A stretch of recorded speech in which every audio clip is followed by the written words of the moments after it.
Realmente. Uma esfirra dá uma acalmada. Mas, ó, a gente... naquela hora lá que tu tava falando que eu te perguntei se tinha uns caras que era difícil pra caralho de entender, não sei o quê. E aí tu foi falar do Kant, tu falou de um outro aí que começa com S que eu esqueci, do Nietzsche. Tem uns caras que dá pra saber, por mais que tu citou o Nietzsche como um cara muito difícil, que escreve de um jeito denso.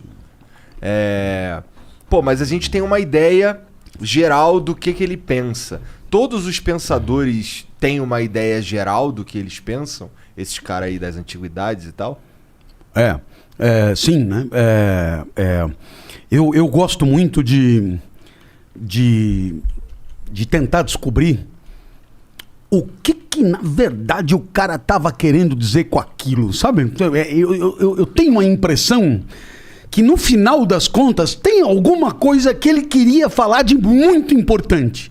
E por aquilo que ele diz, eu tento descobrir aquela ideia que é o barato dele, é o tesão dele, entendeu? E eu penso que todo pensador tem, eu diria, a possibilidade de você chegar nesse ponto. Agora, todos esses grandes pensadores, eles têm um edifício, né, de produção, e é muito legal, porque você pode puxar, vamos dizer, como se fosse novelos de lã, você pode puxar qualquer um e vai vir tudo, né? Agora, você pode puxar por aqui, pode puxar por lá, mas no final vem tudo, porque há uma coerência interna muito grande, né? E muito interessante. Uma outra alegoria que eu adoro são as chaves do castelo, né?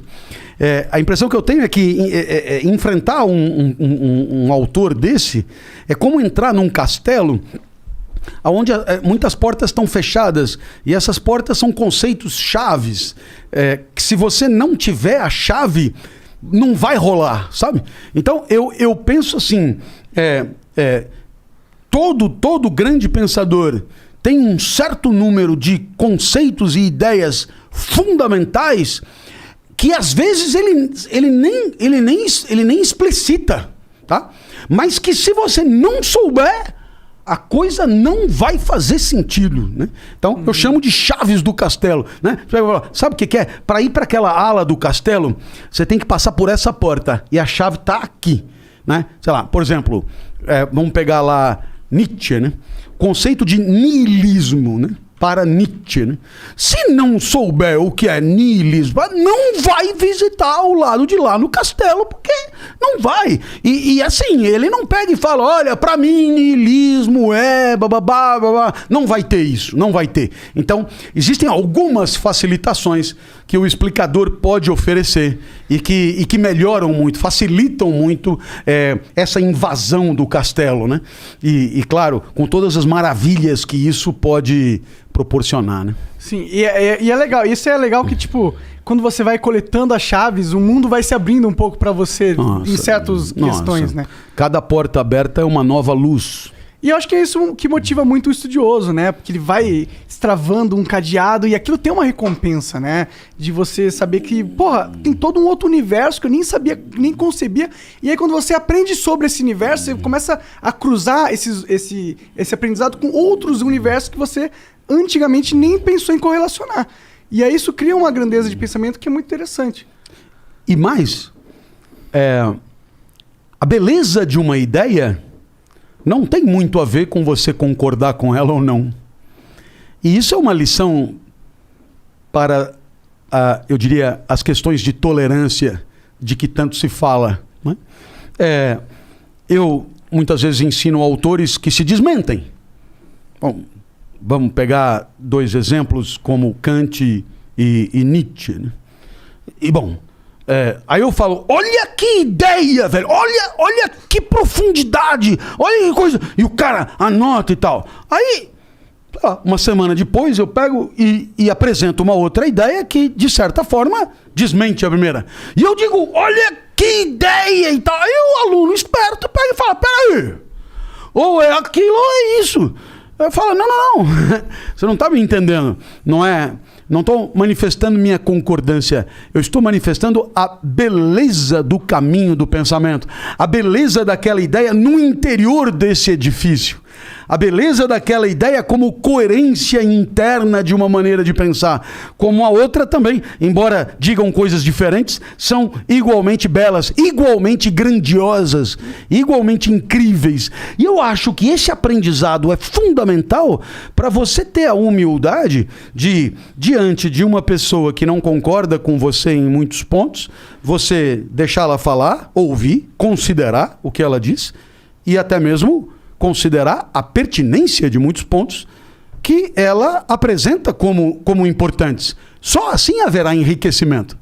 Agora, se você ficar inscrito numa bolha, onde todos repetem invariavelmente as mesmas coisas, é óbvio que o enriquecimento fica comprometido. Não tem evolução. Não é? Quer dizer, você precisa permitir que as tuas ideias possam ser confrontadas, possam ser criticadas, para que você possa testar a sua força, a sua solidez e eventualmente abrir mão delas em nome de argumentos superiores.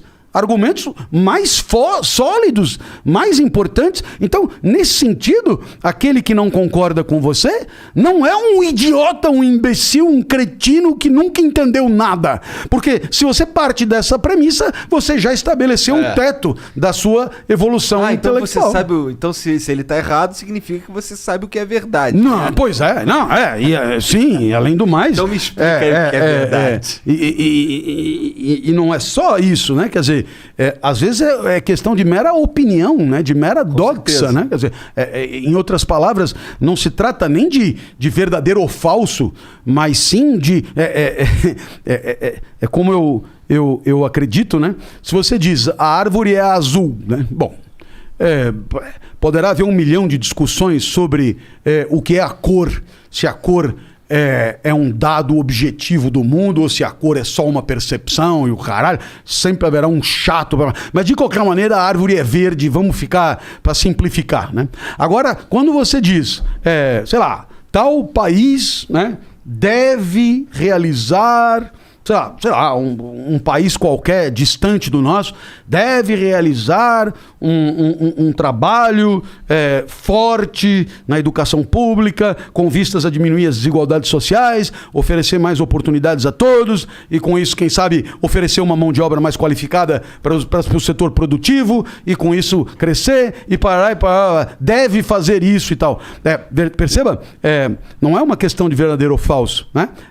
Como tudo que é ideológico, né? Não é uma questão de verdadeiro ou falso, porque você pode dar uma opinião e o outro defender uma opinião contrária, né? E não é questão de a árvore é verde ou a árvore é azul, mas é aquilo que você pensa sobre o mundo que deveria ser, e não sobre o mundo que é. O verdadeiro ou falso é o atributo do que é, não o atributo do que deveria ser. O atributo que deveria ser, obviamente, é uma perspectiva sua, que poderá ser enfrentada por uma outra perspectiva, que, por exemplo, sustente que não, primeiro é preciso crescer a economia para que depois possa... Enfim, haverá 1 milhão de argumentos para lá e para cá. Então, é sempre importante lembrar que algum tipo de abertura para o discordante é condição de uma certa evolução intelectual.